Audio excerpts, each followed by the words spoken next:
Let's consider the evidence for dinosaurs in the written historical record of the Bible. First, a short background on the beginning of creation and the Great Flood is necessary to understand why dinosaurs and man have always lived together and why we find things under the ground like fossils, coal, and oil. Genesis chapter 1 of the Bible tells about God's creation of all that exists. This was a special creation that God performed in 6 days about 6,000 years ago. The Bible says that God made everything and it was good. This creation included both man and dinosaur. The earth was much different in the beginning, in that it had been created perfect. Over a period of time, the first created man and woman, Adam and Eve, broke the rules that God had set up for them to obey. This caused a separation between God and man.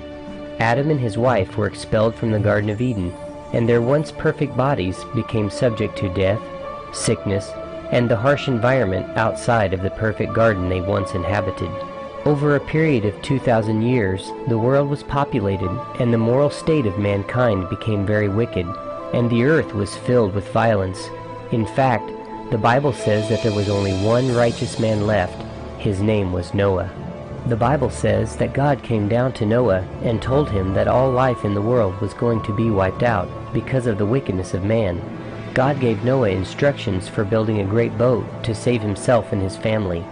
God's instructions included a command that he would be charged with taking 2 of every kind of animal onto the ark, so that after the flood, the animals and Noah's family could repopulate the world.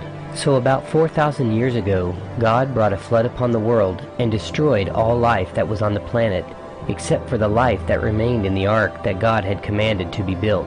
This flood covered the entire world, and any land-dwelling life that was not in the ark was drowned in the flood and buried in the sedimentary rock layers that were laid down as the floodwaters settled. This buried organic material is what produced the fossils, oil, and coal deposits that we find under the earth today.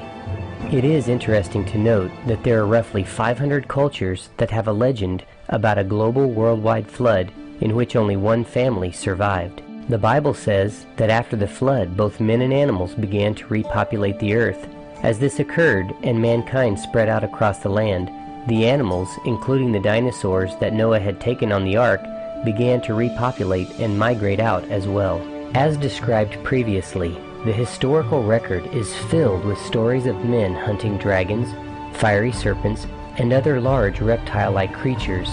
With this background, let's look at the over 35 references that the Bible gives of dinosaurs. The Bible describes 6 different creatures that fit the description of what we call a dinosaur. They are dragon, flying serpent, fiery serpent, leviathan, cockatrice, and behemoth. Don't forget, the word dinosaur wasn't created until 1841, and prior to this, these were the words used to describe these ferocious animals. The references, as you will see, give the clear impression that these were mostly mighty and fierce reptile creatures that inhabited desolate places and could wreak havoc and destruction upon anyone who came into contact with them. The word dragon is found 21 times in the King James Bible. Here are several of the references. Psalm 44:19 says, "Thou hast sore broken us in the place of dragons, and covered us with the shadow of death." Jeremiah 9 says, "And I will make Jerusalem heaps, and a den of dragons, and I will make the cities of Judah desolate, without an inhabitant." Jeremiah 14:6 says, "They snuffed up the wind like dragons." Jeremiah 49:33 says, "And Hazor shall be a dwelling for dragons, and a desolation forever. There shall no man abide there, nor any son of man dwell in it." Recorded in Jeremiah 51:34, "Nebuchadnezzar, the king of Babylon, hath devoured me. He hath crushed me. He hath made me an empty vessel. He hath swallowed me up like a dragon." And from Micah 1 verse 8, "I will make a wailing like the dragons." There are 2 references to flying serpents found in the Bible. Isaiah 14:29 says, "For out of the serpent's root shall come forth the cockatrice, and his fruit shall be a fiery flying serpent."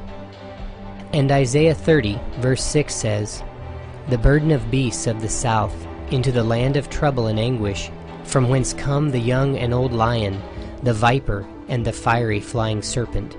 Notice here it distinguishes between the viper, which is a venomous snake, and the fiery flying serpent, which is some sort of fiery reptile that had the capability of flight. 5 times is the fiery serpent mentioned in the scriptures. 2 references are Numbers 21:6 and Deuteronomy 8:15. And the Lord sent fiery serpents among the people, and they bit the people, and much people of Israel died.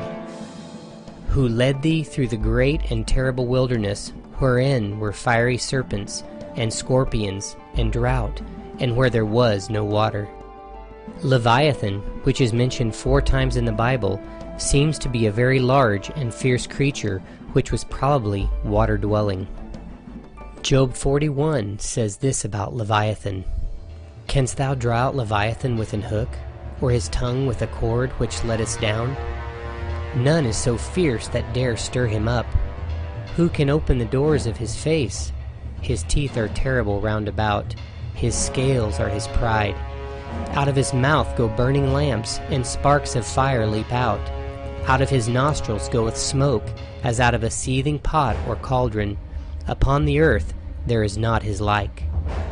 The King James Bible mentions the cockatrice 5 times. Early English Bibles used the word cockatrice when they translated from Hebrew.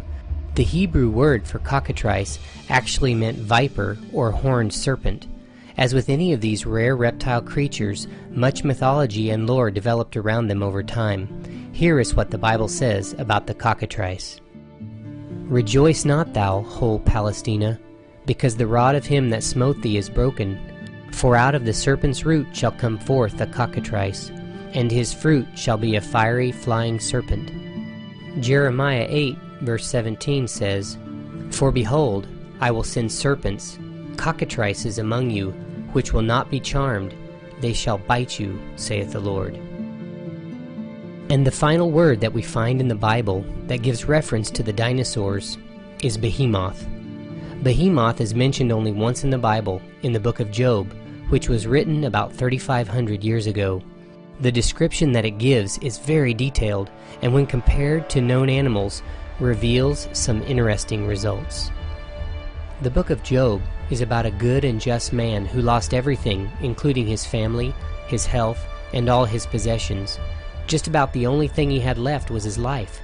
In the process of contemplating all that had happened to him, and being somewhat troubled about his situation, he questions God about his purposes in dealing with Job.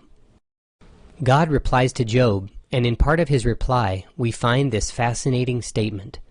Behold now Behemoth, which I made with thee. He eateth grass as an ox. The Hebrew word behemoth means large quadruped. So this is a very large, 4-legged animal that eats grass like an ox. The passage continues, Lo now, his strength is in his loins, and his force is in the navel of his belly. This creature is extremely strong, and it has a large belly. Some scholars say this creature is an elephant or a hippopotamus because of the above descriptions. Let's take a closer look. An elephant has a big belly. A hippopotamus has a big belly. But the class of dinosaurs called sauropods have the biggest bellies of all. The passage continues, He moveth his tail like a cedar, the sinews of his stones are wrapped together.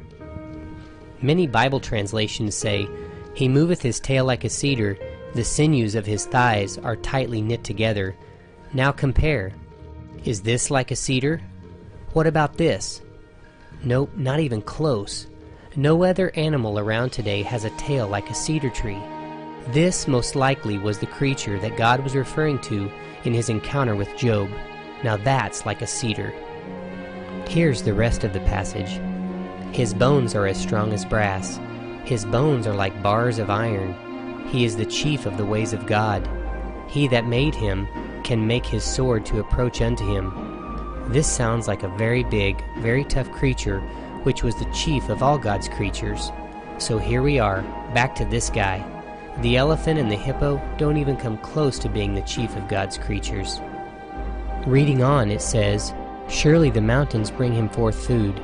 where all the beasts of the field play. He lieth under the shady trees, in the covert of the reed and fens. The shady trees cover him with their shadow, the willows of the brook compass him about. It sounds like he lives in the swamps, which are fens. Behold, he drinketh up a river, and hasteneth not. He trusteth that he can draw up the Jordan into his mouth. So here we have an extremely large animal that eats grass like an ox, has a huge tail that looks like a cedar tree, lives in the swamps, and is so big that it can take up massive amounts of water in its mouth. There is no other animal that fits all the descriptions given here other than a dinosaur like the Diplodocus or Brachiosaurus. In this video, you've been shown a portion of the historical, archaeological, and biblical evidence that dinosaurs have always existed with man. There are many questions you may have. The answers to our questions are out there. We just need to open our eyes and go find them.